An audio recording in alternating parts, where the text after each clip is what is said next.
Madam Bagal सरांचे जे आई होत्या ना, त्यांचं एज बी आहे ना 2 होतं.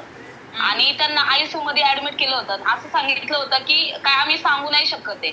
आणि प्लेटलेट काउंट, त्याच्यामध्ये प्लेटलेट काउंट पण खूप कमी झालेले होते. WBC काउंट पण कमी झालेला होता.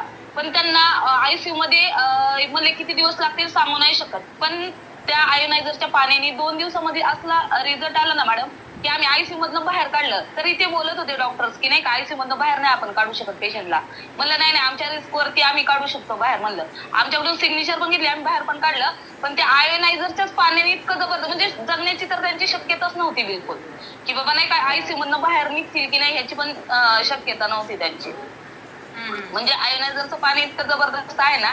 एचबी मॅडम म्हणजे एक जर आपण ब्लडची जर एक जर हे दिली ना आपण, तर जवळपास 1 पॉईंट पण रक्त नाही वाढत आहे. म्हणजे एवढं पण नाही वाढत आहे. म्हणजे शक्यतो 1 पकडून चाला नाही का, एवढे पण नाहीये. पण 3 दिवसामध्ये 11 पॉईंट झालं त्यांचं. काय बोलताय बाप. 3 दिवसामध्ये 11 पॉईंट. म्हणजे ही मी नाही सांगत आहे, कारण सचिन डॉक्टर सुद्धा आमच्या सोबत होते त्यावेळेस. ओके. म्हणजे इतकं जबरदस्त रिझल्ट आहे. हो हो हो. बापरे, एवढा मिरेकल रिझल्ट आलाय. आणि आता व्यवस्थित खूप आहेत का त्या? जबरदस्त, एकदम छान आहेत आता. Yes yes.